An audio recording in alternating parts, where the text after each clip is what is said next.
دوسرا پارہ سورۃ البقرہ اور آیت نمبر 183، صفحہ نمبر 26، دوسرا پارہ سورۃ البقرہ اور آیت نمبر 183۔ اعوذ باللہ من الشیطان الرجیم، بسم اللہ الرحمن الرحیم۔ یا ایہا الذین آمنوا کتب علیکم الصیام کما کتب علی الذین من قبلکم لعلکم تتقون۔ صدق اللہ العظیم۔ اللہم صلی علی سیدنا و مولانا محمد وعلی آل سیدنا و مولانا محمد وبارک وسلم ثم صلی علیہ۔ ماہ رمضان المبارک کی آمد ہے۔ سو آج کی اس نشست میں رمضان المبارک ہی کے حوالے سے گفتگو کا ارادہ ہے۔ وما توفیقی الا باللہ علیہ توکلت و الیہ انیب۔ پہلی بات تو یہ کہ ایک مرتبہ اللہ رب الجلال نے پھر ہمیں یہ موقع نصیب فرمایا ہے کہ رحمت و برکتوں والا مہینہ ایک مرتبہ پھر ہماری زندگی میں آ رہا ہے۔ یہ محض توفیق الہی سے ممکن ہو رہا ہے، وگرنہ ہم اپنے گرد و نواح میں دیکھیں تو کتنے ہی لوگ جو پچھلے رمضان المبارک میں ہمارے ساتھ تھے، اس رمضان میں وہ نہیں ہوں گے۔ اللہ رب الجلال نے یہ زندگی کی ساعتیں، یہ لمحات جو میسر فرمائے ہیں تو یہ غنیمت ہے۔ اس پر زبانی جہاں شکریہ ادا کرنا ہے، وہیں عملی شکریہ یہ ادا کرنا ہے کہ اس ماہ مقدس کی صحیح معنوں میں قدر و منزلت پہچانتے ہوئے اس کے تقاضوں کو پورا کرنا ہے۔ آیت کریمہ میں جو تلاوت کی ہے، روزے ہی کی فرضیت کا بیان ہے۔ اللہ تعالیٰ نے اہل ایمان کو روزے کی فرضیت سے آگاہ فرمایا۔ یہ ان چند آیات کا ترجمہ و تفسیر عرض کرنے کے بعد پھر میں احادیث کی روشنی میں استقبال رمضان کے حوالے سے آپ صلی اللہ علیہ وسلم کے فرامین عرض کرتا ہوں۔ مقصود اس ساری گفتگو سے یہ ہے کہ ہم اپنے آپ کو اس مہینے کے لیے تیار کر لیں۔ تو اس آیت کریمہ میں روزے کی فرضیت کا بیان ہے، اور اللہ تعالیٰ نے اہل ایمان کو مخاطب کیا ہے۔ اس سے پہلے بھی یہ بات عرض کی ہے کہ جہاں عقائد کی بات ہوتی ہے وہاں اللہ تعالیٰ تمام انسانیت کو مخاطب فرماتے ہیں، عقیدہ توحید، عقیدہ رسالت، عقیدہ قیامت۔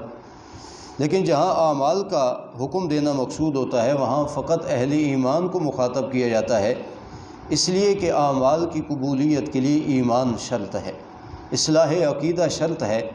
جب تک انسان کا ایمان درست نہیں، کامل نہیں، اور انسان کا عقیدہ درست نہیں، اس وقت تک کوئی عمل بارگاہ الہی میں مقبول نہیں۔ اسی وجہ سے آپ پورے قرآن کریم میں دیکھیں گے کہ اللہ تعالیٰ نے اہل ایمان ہی کو اعمال کا پابند بنایا ہے اور مکلف بنایا ہے۔ اس لیے انسان کو چاہیے کہ عمل کی تگ و دو سے پہلے اپنے عقیدے پر بھی نظر ڈال لیں کہ آیا میرا عقیدہ کتاب و سنت کے موافق ہے یا نہیں۔ اگر کتاب و سنت کے موافق ہے تو پھر عمل پر ثواب مرتب ہوگا، اور اگر عقیدہ ہی کتاب و سنت سے متصادم ہے تو عمل کی محنت بیکار ہے۔ قرآن کریم میں اللہ تعالیٰ فرماتے ہیں عاملۃ ناصبہ، کتنے ہی لوگ کل قیامت کے دن عمل کی محنت لے کر کے آئیں گے مگر اس پر انہیں ثواب نہیں ملے گا۔ عمل کرنے سے ان کے چہروں سے تھکان ظاہر ہو رہی ہوگی کہ ان لوگوں نے عمل تو بہت کیے مگر عقیدے اور ایمان کے بغیر کیے۔ اس لیے مقدم انسان کے لیے ایمان اور عقیدہ ہے، اس کے بعد ہیں اعمال۔ تو اللہ تعالیٰ نے یہاں پر بھی اہل ایمان کو حکم دیا، اور یہ خطاب قرآن کریم میں قریباً 90 کے قریب مقامات پر آیا ہے جہاں اللہ تعالیٰ اپنے اہل ایمان بندوں کو مخاطب کرتے ہیں۔ تو یہاں بھی روزے کی فرضیت میں اہل ایمان کو مخاطب کیا۔ دیکھیں، یا ایھا الذین آمنوا، اے وہ لوگو جو ایمان لائے ہو، کتب علیکم الصیام، فرض کیا گیا تم پر روزہ، کما کتب علی الذین من قبلکم، جیسا کہ فرض کیا گیا تم سے پہلے لوگوں پر۔ اس آیت کریمہ کے جملے سے یہ بات معلوم ہوئی کہ جس طرح امت محمدیہ پر روزہ فرض ہے، اسی طرح سابقہ امم پر بھی فرض تھا، سابقہ شریعتوں میں بھی روزے کی فرضیت کا حکم موجود تھا۔ یا ایھا الذین آمنوا، اے وہ لوگو جو ایمان لائے ہو، کتب علیکم الصیام، فرض کیا گیا ہے تم پر روزہ، کما کتب علی الذین من قبلکم، جیسا کہ فرض کیا گیا تھا ان لوگوں پر جو تم سے پہلے ہوئے ہیں۔ فرضیت میں تو مماثلت ہے، برابری ہے، جس طرح اس امت پر فرض ہے اسی طرح پہلی امم پر فرض تھا، ہاں احکام جدا جدا رہے ہیں۔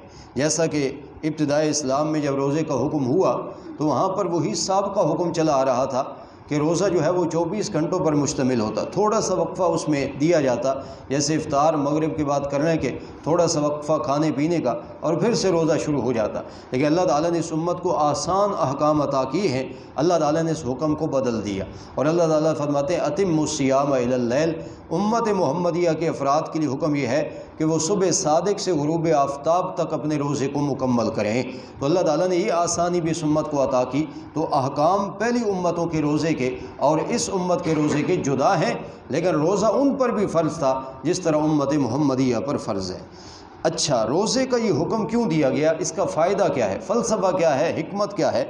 فرمایا لعلکم تتقون، روزہ اس لیے فرض کیا گیا تاکہ تم متقی اور پرہیزگار بن جاؤ، تم میں تقوی کی دولت پیدا ہو جائے۔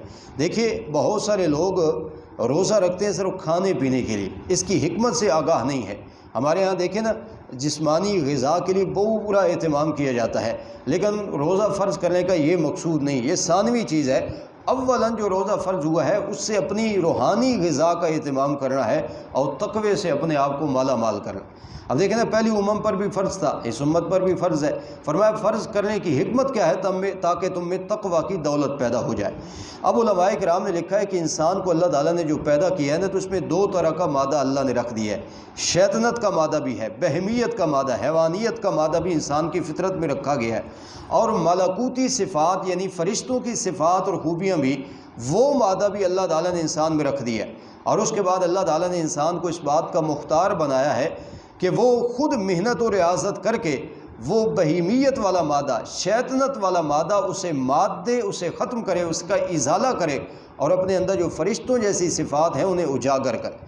اب روزہ ایک ایسی مشق ہے، ایک ایسی ٹریننگ ہے کہ جس کے ذریعے سے انسان اپنے اندر شیطنت کے مادے کو ختم کرتا ہے، وہ بہیمانہ جو قوتیں ہیں نا وہ ماند پڑ جاتی ہیں، اور ملکوتی صفات یعنی فرشتوں کی صفات اجاگر ہو جاتی ہیں۔ یہی وجہ ہے کہ جس شخص نے رمضان المبارک کے روزوں کے تقاضوں کو پورا کیا، اس مہینے کی قدر و منزلت کو پہچان کر اس کے تقاضوں کو پورا کیا، وہ 1 ماہ کے بعد خود محسوس کرے گا کہ اس کے اندر جو شہوانی خیالات تھے، شہوانی مادہ تھا، بہیمیت کا جو مادہ تھا، شیطنت کا جو مادہ تھا، وہ کافی حد تک زائل ہو چکا ہے، اور وہاں پر ملکوتی صفات اجاگر ہو چکی ہیں۔ تو فرمایا یہ مقصد تو تمام انسانیت میں ہونا چاہیے، اس لیے اللہ تعالیٰ نے پہلی امتوں پر بھی فرض کیا اور اس امت پر بھی فرض کیا۔ تو لہٰذا اپنے آپ کو روحانی طور پر مضبوط کرنے کے لیے یہ بہترین مشق ہے روزہ، اور فرمایا اس سے تمہارے اندر تقوی کی دولت پیدا ہوگی۔ تقوی کس کو کہتے ہیں؟ تقوی کا معنی ہے بن دیکھے اپنے پروردگار سے ڈرنا، اور بن دیکھے اپنے پروردگار سے ڈرتے ہوئے کوئی بھی معصیت اور نافرمانی کا کام اس سے بچنا، یہ تقوی ہے۔ اب دیکھیں نا، روزے سے یہ مشق کیسے ہوتی ہے کہ انسان بند کمرے میں بیٹھا ہوا ہے، کھانے پینے کی اشیاء موجود ہیں، بظاہر دنیا کی کوئی نگاہ نہیں دیکھ رہی، مگر انسان کو ایک تصور حاصل ہے، ایک عقیدہ و نظریہ بن چکا ہے کہ کوئی ذات تو ہے جو بند کمرے میں بھی مجھے دیکھ رہی ہے، لہٰذا اگر میں کھانے پینے کی طرف ہاتھ بڑھاؤں گا دنیا کی نگاہوں سے تو بچ جاؤں گا، مگر اس پروردگار سے میں نہیں بچ سکتا۔ یہی وجہ ہے کہ صبح صادق سے لے کر غروب آفتاب تک اللہ رب ذوالجلال کی نگاہ میں ہوتے ہوئے انسان اپنے آپ کو حلال چیزوں سے روکے ہوئے ہے۔ یہی تقوی کی دولت جو ہے روزے سے نصیب ہوتی ہے، اور ایک ایسی مشق ہے کہ باقی 11 مہینوں میں بھی روزے کا یہ اثر تقوی والا نظر آنا چاہیے۔ انسان اپنے اندر یہ کیفیت پیدا کر لے کہ میں جہاں کہیں ہوں میرا پروردگار مجھے دیکھ رہا ہے۔ اور یہ بات یاد رکھیے، علماء نے ایک عجیب بات لکھی ہے کہ روزے میں انسان حلال چیزوں کو چھوڑتا ہے، کھانا پینا حلال ہے، خواہشات نفسانیہ جائز طریقے سے جو شریعت نے بتایا پورا کرنا حلال ہے، لیکن رب کے کہنے پر اس مہینے میں حلال چیزوں سے رکا ہوا ہے۔ گویا کہ اس بات کا انسان کو درس دینا مقصود ہے، جس طرح اس مہینے میں اللہ کی طرف سے حکم ہوا تم نے حلال چیزوں کو چھوڑ دیا، باقی 11 مہینوں میں حرام چیزوں سے بھی اسی طریقے سے تو نے اجتناب کر رہا، لہٰذا باقی 11 مہینوں کے لیے اس روزے کے اثرات مرتب ہونے چاہیے تاکہ عملی طور پر انسان اپنے پروردگار کے ہاں متقی بن جائے، پرہیزگار بن جائے۔ فرمایا اس لیے ہم نے تم پر روزہ فرض کیا ہے۔ یا ایھا الذین آمنوا، اے وہ لوگو جو ایمان لائے ہو، فرض کیا گیا تم پر روزہ، کما کتب علی الذین من قبلکم، جیسا کہ فرض کیا گیا تم سے پہلے لوگوں پر۔ فائدہ کیا ہوگا؟ تاکہ تم متقی اور پرہیزگار بن جاؤ۔ اب روزے کی فرضیت اس آیت سے ثابت ہے، اور اگلی آیت کے جملے میں فرمایا ایام معدودات، فرمایا یہ دن ہیں گنے ہوئے ہیں، گنتی کے چند دن ہیں، اسے غنیمت جانو۔ فرمایا کوئی لمبا پیریڈ نہیں، لمبا عرصہ نہیں، گنتی کے چند دن ہیں، ان کی قدر و منزلت کو پہچانو۔ اب اللہ تعالیٰ نے یہاں قرآن کریم میں کچھ احکام ضروری بیان کر دیے، باقی تفصیلات کچھ احادیث میں اور کچھ فقہ کی کتابوں میں ہے۔ فرمایا فمن کان منکم مریضا، پس وہ آدمی جو ہو تم میں سے بیمار، اولا سفرن، یا ہو پس سفر شریک ہے، تو ان دنوں میں وہ روزہ نہ رکھے، اس کے لیے رخصت ہے۔ لیکن فعدۃ من ایام اخر، بیماری کی وجہ سے جتنے روزے رہ گئے یا اسی طریقے سے سفر پر جانے کی وجہ سے جتنے روزے رہ گئے، باقی دنوں میں ان کی قضا کر لیں۔ یہاں ایک مسئلہ دھیان سے سن لیجئے، بہت سارے لوگ کہتے ہیں جی ہم سے 1-2 روزے رہ گئے تو کفارہ کتنا دینا ہے؟ یاد رکھو 1-2 روزے بیماری کی وجہ سے یا اسی طریقے سے سفر شرعی کی وجہ سے رہ جائیں تو ان کی دوسرے مہینوں میں قضا ہے۔ کفارہ ان روزوں کا ہے اور ان لوگوں کے لیے ہے کہ جو بالکل روزے کی طاقت نہیں رکھتے، اور اگلی آیت کے حصے میں ان کا حکم آ رہا ہے۔ یہ بہت بڑی غلط فہمی پائی جاتی ہے، لوگ تھوڑی سی بیماری میں مبتلا ہوتے ہیں، روزہ چھوڑ دیتے ہیں اور بعد میں کہتے ہیں اس کا کفارہ کیا؟ لوگ سمجھتے ہیں شاید صدقۃ الفطر کی مقدار میں ایک روزے کا کفارہ اور فدیہ دینا یہ آسان ہے۔ یہ بہت بڑی غلط فہمی میں ہم مبتلا ہیں۔ اگر کوئی بیماری روزے میں آ گئی اور عارضی بیماری ہے، 1 دن 2 دن 3 دن روزے کا ناغہ ہو گیا، شریعت نے رخصت دی ہے، فرمایا باقی دنوں میں ان کی قضا کر لو۔ ہاں اگر تم سفر شرعی پر ہو، 78 کلومیٹر کے فاصلے پر اگر تم نے کسی منزل کی طرف رواں دواں ہونا ہے تو اب تم مسافر ہو، تمہاری لیے رخصت یہ ہے کہ تم روزہ افطار کر لو، ناغہ کر لو، لیکن باقی دنوں میں تم نے اس کی قضا کرنی ہے۔ تو یہ مسئلہ یاد رہے کہ عارضی بیماری کی وجہ سے یا سفر کی وجہ سے جو روزے ناغہ ہو جائیں گے ان کا بعد میں قضا کی صورت میں ادائیگی کرنا ضروری ہے۔ فمن کان منکم مریضا، پس وہ آدمی جو ہو تم میں سے بیمار، عارضی بیمار، اولا سفرن، یا ہو اوپر سفر شرعی کے، فعدۃ من ایام اخر، تو اس کے ذمہ لازم ہے گنتی کرنا ان روزوں کی باقی دنوں سے، یعنی بعد میں قضا کر لے۔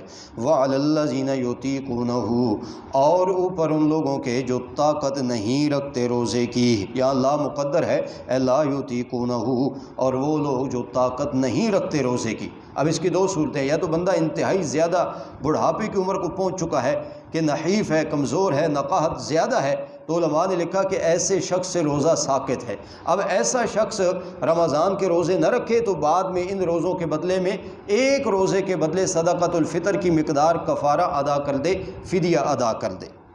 یا دوسرا وہ شخص جو کسی دائمی بیماری میں مبتلا ہے اور ایک حاذق طبیب اور ایک حاذق معالج اور ڈاکٹر اسے مشورہ دیتا ہے کہ اگر تو روزہ رکھے گا تو تیری صحت مزید ڈاؤن ہو جائے گی۔ اب ایسے شخص کے لیے رخصت یہ ہے کہ اسے اپنے مرض سے درست ہونے کی کوئی امید نہیں ہے، دائمی مرض ہے، تو اب ایسا شخص ان دنوں میں روزہ نہ رکھے اور اس کے بدلے میں وہ فدیہ ادا کر دے۔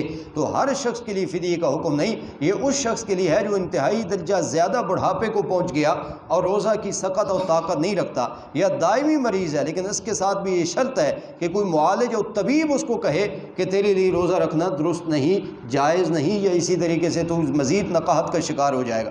بہت سارے لوگ خود ایسے موقع پر مفتی بن جاتے ہیں۔ بیماری تو ہوتی ہے جیسے شوگر، لیکن یاد رکھو شوگر مطلقاً جو ہے نا اس کی وجہ سے روزہ چھوڑنے کی ضرورت نہیں ہے، اور نہ ہی ایسا کوئی ہوتا ہے۔ میں الحمدللہ خود شوگر کا مریض ہوں، لیکن الحمدللہ ہر سال رمضان کے روزے رکھتے ہیں اور 6-6 7-8 گھنٹے الحمدللہ قرآن کا درس بھی دیتے ہیں۔ تو ہر شوگر کے مریض کے لیے 400 تک شوگر ہماری بھی جاتی ہے، ہر شوگر کے مریض کے لیے بھی عذر نہیں ہے۔ لوگ خود ہی کہتے ہیں جی میں شوگر کا مریض ہوں، جی میں روزے نہیں رکھ سکوں گا، بلکہ میں تو سمجھتا ہوں کہ شوگر کو کنٹرول کرنے کے لیے بہترین علاج وہ روزہ ہی ہے، کیونکہ شوگر کا ایک سبب ڈاکٹر یہ بھی بتاتے ہیں سیر خوری، زیادہ زیادہ کھانا، زیادہ کھانے سے بھی شوگر ہائی ہوتی ہے، لہٰذا اس کو کنٹرول کرنے کے لیے بہترین چیز روزہ ہے۔ اس لیے میں عرض کر رہا ہوں کہ اگر کوئی معالج اور طبیب اور ڈاکٹر بتائے نا کہ اگر تم اس بیماری میں روزہ رکھو گے تو مزید کمزور پڑ جاؤ گے، تو ایسے شخص کے لیے پھر رخصت ہے۔ اس لیے کسی معالج اور طبیب کو دکھانے کے بعد پھر کسی عالم اور مفتی سے پوچھیے، پھر جا کر روزے کو ناغہ کیجیے، وگرنہ یہ موقع غنیمت ہے، اس غنیمت کو ہاتھ سے جانے نہ دیجیے۔ دیکھیں جی، وَعَلَى الَّذِينَ يُطِيقُونَهُ فِدْيَةُ طَعَامُ مِسْكِينٍ، اور اوپر ان لوگوں کے جو طاقت نہیں رکھتے روزے کی، فدیہ دینا ہے۔ اور فدیہ کیا ہے؟ ایک روزے کے بدلے میں ایک مسکین کو کھانا کھلا دینا۔ اگر اس کو پریکٹیکل افطار اور سحر کا انتظام کر دے، نہیں تو اس کو صدقۃ الفطر کی مقدار میں ایک روزے کے بدلے میں فدیہ دے دے۔ فمن تطوع خیرا فہو خیر اللہ، اور جو آدمی کوئی نیکی کا کام کرے تو یہ بہتر ہوگا اس کے لیے۔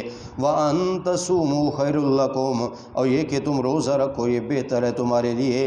ان کنتم تعلمون، اگر تم جانتے ہو۔ یہ پیچھے کہا نا اگر کوئی آدمی مریض ہے، عارضی مریض یا سفر پر ہے، فرمایا آج تو سفر آسان بھی ہو چکا ہے، فرمایا اگر تم روزہ رکھو اور روزے کی افادیت تمہارے ذہن میں ہے کہ یہ موقع غنیمت ہے، ایسا ثواب بعد میں میسر نہیں ہوگا، تو فرمایا پھر اس عارضے کے باوجود تم روزہ رکھو تو یہ تمہارے لیے بہتر ہے۔ ہاں جی، کیونکہ ایک حدیث مبارکہ میں آتا ہے جس شخص نے بغیر کسی عذر کے روزہ چھوڑا رمضان کا، باقی ساری زندگی اس ایک روزے کے بدلے میں قضا روزے رکھے، پھر بھی وہ ثواب نہیں ملنے والا جو رمضان کے روزے میں تھا۔ اس لیے فرمایا ان تصوموا خیر لکم، اور یہ کہ تم روزہ رکھو تو بہتر ہے تمہارے واسطے، ان کنتم تعلمون، اگر تم جانتے ہو۔ اب یہ دیکھیں نا، فرمایا ایام معدودات، یہ گنتی کے چند دن ہیں۔ پہلے فرمایا روزہ فرض ہے اور یہ گنتی کے چند دن ہیں۔ اب سوال ذہن میں آتا تھا کہ کسی مہینے میں بھی یہ گنتی پوری کی جا سکتی ہے، فرمایا نہیں، اس مہینے کی ہم تعیین تمہیں بتا رہے ہیں جس مہینے میں تم نے ان روزوں کی گنتی پوری کرنی ہے، اور وہ رمضان کا مہینہ ہے۔ شہر رمضان الذی انزل فیہ القرآن، یہ وہی ایام معدودات کی یہ تعیین ہے۔ فرمایا یہ گنتی کسی اور مہینے میں تم پوری نہیں کر سکتے، رمضان کے مہینے میں پورا کرنا ہے اس گنتی کو۔ اور رمضان کا اللہ تعالیٰ یہاں تعارف کرا رہے ہیں قرآن کی نسبت سے۔ فرمایا یہ رمضان وہ مہینہ ہے جس میں ہم نے قرآن اتارنا شروع کیا۔ اس سے معلوم ہوا کہ رمضان کو بھی جو اتنا مقام اور مرتبہ میسر آیا ہے وہ قرآن کی بدولت میسر آیا ہے، وگرنہ اگر رمضان کی اس کے علاوہ کوئی افادیت اور اہمیت ہوتی تو اللہ تعالیٰ اس نسبت سے رمضان کا تعارف کراتے، لیکن اللہ تعالیٰ نے قرآن کی نسبت سے رمضان کا تعارف کرایا، جس سے معلوم ہوا کہ قرآن کے نزول کے ساتھ رمضان کو بھی مقام اور مرتبہ مل گیا۔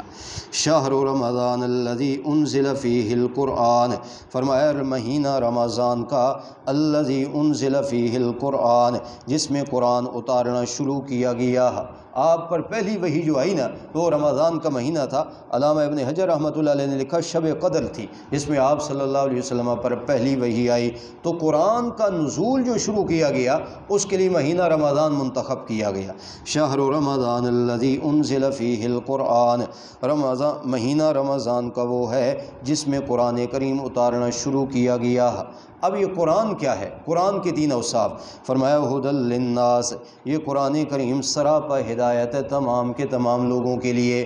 فرمایا اس قرآن کو تو ہم نے تا قیامت آنے والے لوگوں کے لیے سراپا ہدایت بنایا ہے۔ وبینات من الہدی، اور یہ قرآن کریم دلائل کا مجموعہ ہے۔ ہر قسم کا دعویٰ جو قرآن نے کیا ہے نا، چاہے توحید کے بارے میں، چاہے رسالت اور قیامت کے بارے میں، ہر اس دعوے کو قرآن نے دلائل سے منوایا ہے۔ تو فرمایا یہ قرآن دلائل کا مجموعہ بھی ہے۔ والفرقان، اور سب سے بڑی بات یہ قرآن فرقان ہے، حق اور باطل کے درمیان فرق کرنے والی کتاب ہے۔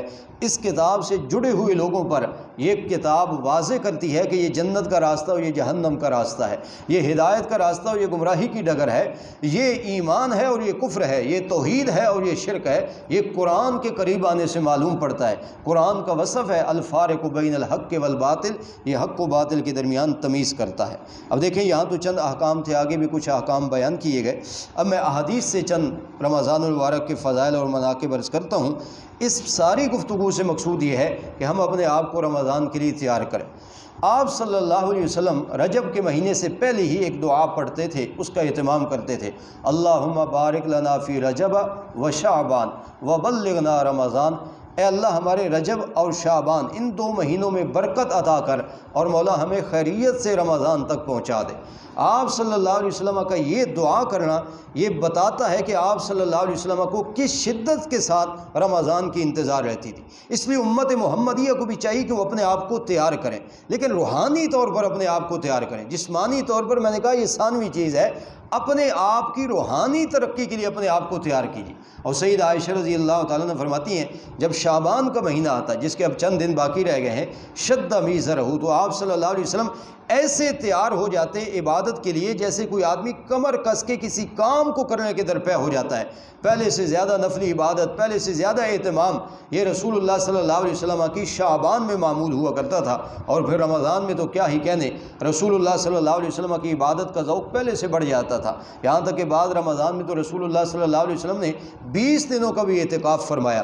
تو رسول اللہ صلی اللہ علیہ وسلم کو شدت سے اس مہینے کا انتظار رہتا، اور آپ صلی اللہ علیہ وسلم نے اپنی امت کو بھی اس مہینے کے استقبال کے لیے پہلے سے تیار فرمایا۔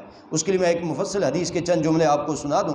حضرت سلمان فارسی رضی اللہ تعالیٰ عنہ فرماتے ہیں شعبان کی آخری رات کہ آئندہ رمضان تھا، رسول اللہ صلی اللہ علیہ وسلم نے ہمیں ایک خطبہ ارشاد فرمایا، جس خطبے میں گویا کہ رسول اللہ صلی اللہ علیہ وسلم نے ہمیں رمضان کے بارے میں تیار فرمایا۔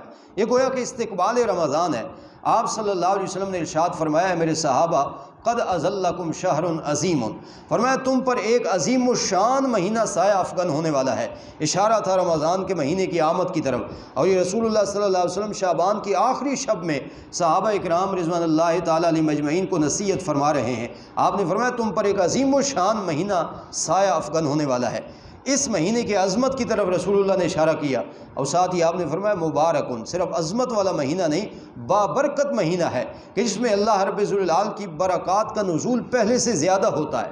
اور پھر رسول اللہ صلی اللہ علیہ وسلم نے فرمایا اس مہینے میں اللہ تعالیٰ نے ایک ایسی رات بنا دی ہے فیہ لیلۃ خیر من الف شہر، اس مہینے میں ایک ایسی رات ہے جو 1000 مہینوں سے بہتر ہے اس میں عبادت اور بندگی کرنا۔ یہ بات بھی یاد رکھی، لیلۃ القدر کی فضیلت اپنی جگہ بجا ہے کہ وہ 1000 مہینوں سے بہتر ہے، لیکن اس میں عبادت کرنے والے کے لیے بھی 1000 مہینوں سے زیادہ عبادت کا ثواب ہے۔ یہ نہیں کہ بندہ کہے بس شب قدر ہے، اس کی فضیلت تو اپنی جگہ مسلم ہے۔ اس شب قدر کی وساطت سے ہمیں فائدہ کیسے ہوگا کہ جب ہم اس رات میں اپنے پروردگار کی رضا کے لیے اعمال بجا لائیں۔ اس لیے فرمایا اس مہینے کی اس رات کی عبادت 1000 مہینے کی راتوں سے بہتر ہے۔ اور ساتھ ہی رسول اللہ صلی اللہ علیہ وسلم نے فرمایا اس رمضان المبارک مہینے میں جو اس کی آمد ہے، آپ نے فرمایا دن میں اللہ تعالیٰ نے روزہ فرض کیا ہے، اور رات میں اللہ تعالیٰ نے نماز تراویح جیسی عبادت کو لازمی قرار دیا ہے۔ اب 2 ہی عبادتیں اہم ہیں اس مہینے میں، دن بھر کا روزہ اور رات قیام اللیل یعنی نماز تراویح کا اہتمام، اور یہ دونوں کوئی معمولی کام نہیں۔ اب ایک اور حدیث ساتھ سنیے، آپ صلی اللہ علیہ وسلم نے فرمایا من صام رمضان ایمانا و احتسابا غفر له ما تقدم من ذنبی، کہ جس شخص نے دن بھر رمضان کا روزہ رکھا ایمان اور ثواب کی نیت کے ساتھ یا اخلاص کے ساتھ کہ یہ کام میں خالصتاً اللہ کی رضا کے لیے کر رہا ہوں، ایمان و احتساب کی شرط کے ساتھ جس نے رمضان کا روزہ رکھا، آپ نے فرمایا غفر له ما تقدم من ذنبی، اس کا ثواب کیا ہے، بدلہ کیا ہے؟ فرمایا اس کے بدلے میں اللہ رب العال اس بندے کی زندگی کی سابقہ تمام خطائیں معاف کر دیتا ہے۔ یہ ہے دن کے روزے کا فائدہ۔ اور آپ نے ساتھ فرمایا من قام رمضان ایمانا و احتسابا غفر له ما تقدم من ذنبی، فرمایا جس شخص نے رمضان المبارک کی راتوں میں قیام کیا، نماز تراویح پڑھی تو ایمان اور احتساب کی شرط کے ساتھ، فرمایا اس کا بدلہ بھی یہی ہے کہ اس کی زندگی کی تمام خطائیں معاف کر دی جاتی ہیں۔ یاد رکھیے 20 رکعت نماز تراویح یہ سنت مؤکدہ ہے، اور یہ مسئلہ بھی سنیے اور گھروں میں جا کر بتائیے، مرد و عورت دونوں پر یہ سنت مؤکدہ لازم ہے۔ بعض ہماری مستورات ان میں اس چیز کا شغف اور شوق نہیں ہوتا، وہ اس کو معمولی سمجھ کر کے چھوڑ دیتی ہیں۔ یاد رکھیے جس طرح مردوں کے لیے مسجد میں باجماعت اس سنت مؤکدہ کا اہتمام ضروری ہے، وہیں عورتوں کے لیے ضروری ہے کہ وہ گھروں میں 20 رکعت نماز تراویح سنت مؤکدہ سمجھتے ہوئے اسے پڑھیں۔ لہٰذا یہ رسول اللہ صلی اللہ علیہ وسلم نے اس روزے کی فضیلت اور قیام اللیل کی فضیلت بتا دی۔ اور اگلی بات رسول اللہ صلی اللہ علیہ وسلم نے بتائی، فرمایا اس مہینے میں کوئی اگر آدمی نیکی کرتا ہے تو اس نیکی کا ثواب باقی 11 مہینوں کی بنسبت 70 گنا زیادہ دیا جاتا ہے۔ اور پھر رسول اللہ صلی اللہ علیہ وسلم نے فرمایا اس مہینے میں ایک فرض نماز ادا کرنے کا ثواب 70 فرائض کے برابر ہے۔ اب دیکھیں نا، یہ پہلے سے زیادہ اللہ رب العال کی رحمت بندے کی طرف متوجہ ہوتی ہے۔ اور پھر رسول اللہ صلی اللہ علیہ وسلم نے فرمایا یہ صبر کا مہینہ ہے، انسان میں صبر کا مادہ پیدا کرتا ہے۔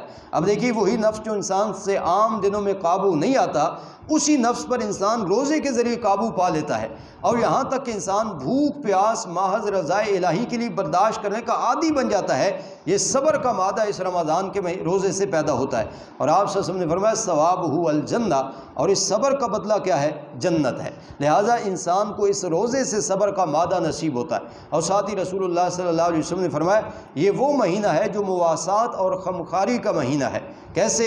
ہمارے سامنے کوئی سائل آئے، وہ سوال کرے، حقیقتاً وہ بھوکا ہو، لیکن ہمیں اس کی بھوک اور پیاس کا احساس اس لیے نہیں ہوتا کہ ہم تو بھوکے نہیں، ہم نے تو پانی پیا ہوا ہے، پیٹ بھرا ہوا ہے۔ لیکن جب بندہ رمضان کا روزہ رکھتا ہے نا، صبح صادق سے لے کر غروب آفتاب تک انسان بھوکا پیاسا رہتا ہے، تو انسان کو اس چیز کا احساس ہوتا ہے کہ واقعتاً بھوک کیا چیز ہے، پیاس کیا چیز ہے۔ اب وہ دوسروں کا درد اچھے طریقے سے محسوس کر سکتا ہے۔ فرمایا دوسروں کی خیرخواہی کا جذبہ بھی رمضان کے روزے سے پیدا ہوتا ہے۔ اور پھر رسول اللہ صلی اللہ علیہ وسلم نے فرمایا یزاد فیہ رزق المومن، اس میں مومن کا رزق بڑھا دیا جاتا ہے، جسمانی رزق بھی بڑھ جاتا ہے اور روحانی رزق بھی بڑھ جاتا ہے۔ روحانی رزق کیسے بڑھتا ہے کہ انسان کو ایک ماحول میسر آ جاتا ہے، وہ 11 مہینوں میں جو غفلت کی چادر تانی ہوئی تھی وہ غفلت کی چادر چھٹ جاتی ہے، مسجد کی طرف انسان متوجہ ہو جاتا ہے، قرآن کی تلاوت کا ماحول میسر آ جاتا ہے، دن بھر روزے کی توفیق مل جاتی ہے، تراویح جیسی نماز ادا کرنے کا موقع مل جاتا ہے۔ اس لیے یہ روحانی رزق بھی اس مہینے میں مومن کا بڑھا دیا جاتا ہے، اور زیادہ اسی چیز پر فوکس ہونا چاہیے کہ روحانی رزق کی طرف انسان متوجہ ہو۔ اور پھر رسول اللہ صلی اللہ علیہ وسلم نے فرمایا جس بندے نے رمضان المبارک کے روزے میں کسی شخص کو روزہ افطار کرایا، آپ نے فرمایا روزہ افطار کرانے والے کو اتنا ہی ثواب ملے گا جتنا روزے دار کو ملے گا، اور آپ نے فرمایا روزے دار کا ثواب بھی کم نہیں کیا جائے گا۔ جب آپ نے یہ بات ارشاد فرمائی تو صحابہ اکرام نے کہا یا رسول اللہ ہم میں سے ہر کوئی تو اتنی استطاعت و طاقت نہیں رکھتا کہ کسی کو روزہ افطار کرائے اور پیٹ بھر کے کھانا کھلائے۔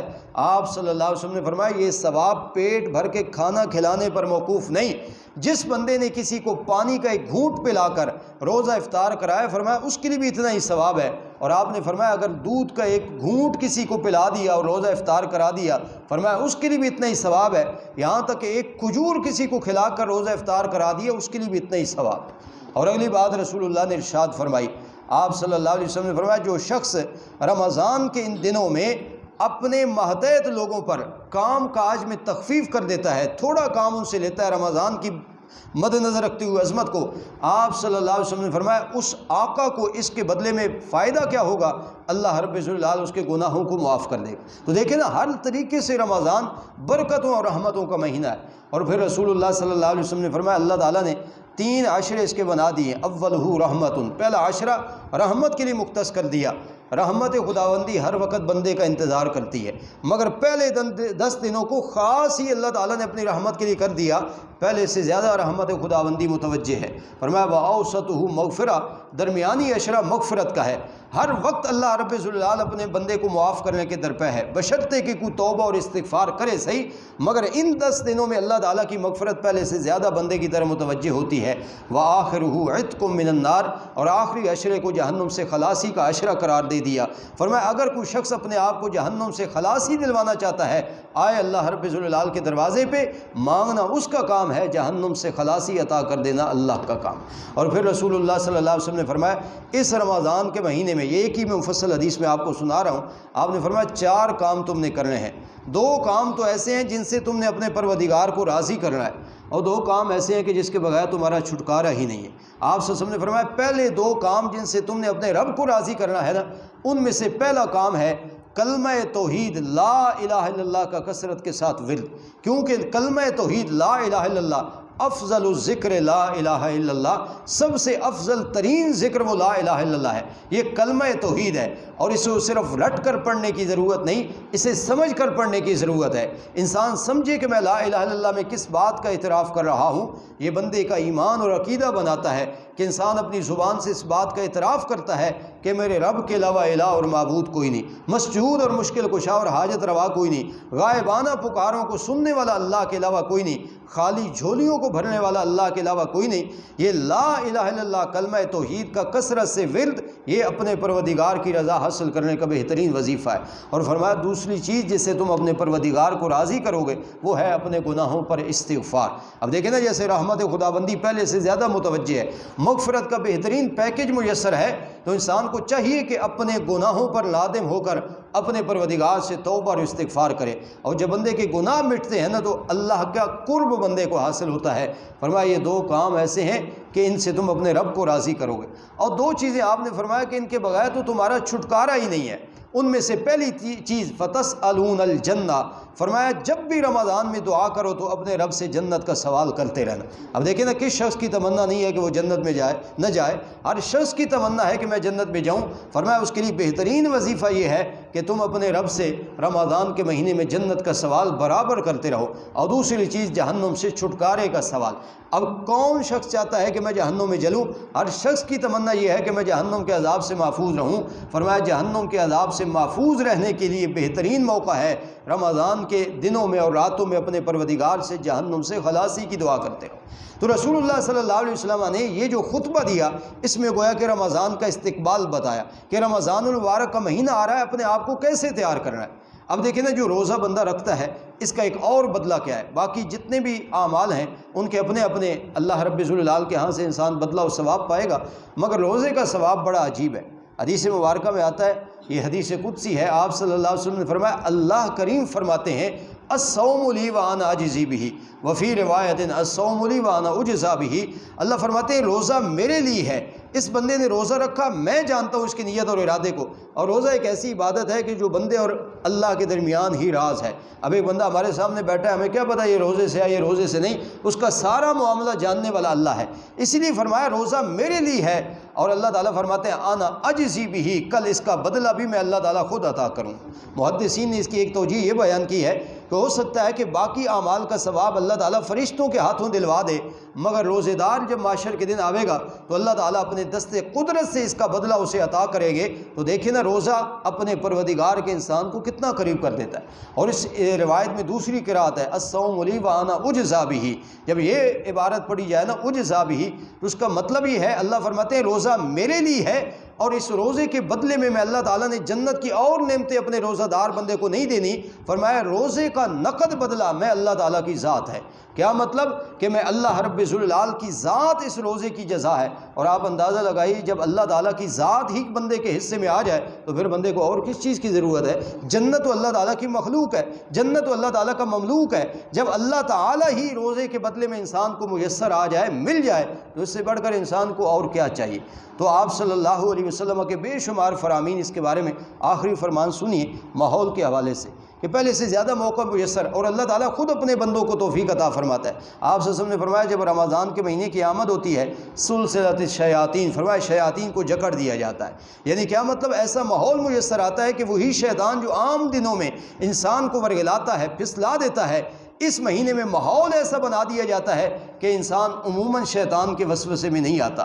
اور دوسرا، آپ صلی اللہ علیہ وسلم نے فرمایا رمضان کا مہینہ شروع ہوتا ہے، گویا کہ جنت کے دروازے کھول دیے جاتے ہیں اور جہنم کے دروازے بند کر دیے جاتے ہیں۔ جنت کے دروازوں کا کھل جانا اور جہنم کے دروازوں کا بند ہو جانا، یہ اس مہینے کا استقبال بتایا جا رہا ہے کہ یہ مہینہ ایسی قدر و منزلت والا ہے کہ اللہ رب ذوالجلال تمام تر اپنی رحمتیں اور تمام تر اپنی برکتیں اپنے بندے کی طرف متوجہ کر دیتا ہے۔ اس لیے ہمارے لیے ایک مرتبہ پھر ہماری زندگی میں موقع ہے خداوند تعالیٰ کی طرف سے، تو ہم اپنے آپ کو تیار کریں، لیکن خدا را ایسی مشق اور ایسی محنت کریں کہ اس کا اثر باقی 11 مہینوں میں بھی دکھائی دے۔ قرآن کریم کی تلاوت کا معمول ہو، ذکر و اذکار کا معمول ہو، نماز تراویح کا اہتمام ہو، روزے کے تقاضوں کو پورا کیا جائے، صدقہ اور خیرات، اور اسی طریقے سے آخری طاق راتوں میں شب قدر کی تلاش کے لیے انسان محنت و ریاضت کرے۔ یہ سب معمولات اس مہینے میں انسان بجا لائے تو اللہ رب ذوالجلال کا قرب میسر ہوگا۔ اللہ تعالی عمل کی توفیق عطا فرمائے۔ الحمدللہ رب العالمین۔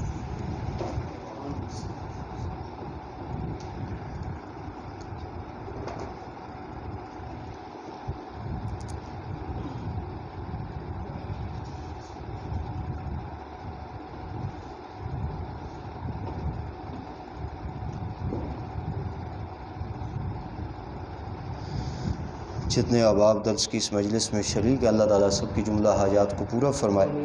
جو لوگ پریشان حال ہیں، اللہ سب کی پریشانیوں کو دور فرمائے۔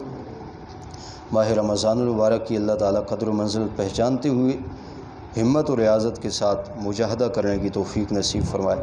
اس کے تقاضوں کو پورا کرنے کی اللہ تعالیٰ توفیق عطا فرمائے۔ تمام نیک معمولات اللہ تعالیٰ کرنے کی باہم توفیق عطا فرمائے۔ وصلی اللہ تعالیٰ علی خیر خلق محمد وآلہ وسلم۔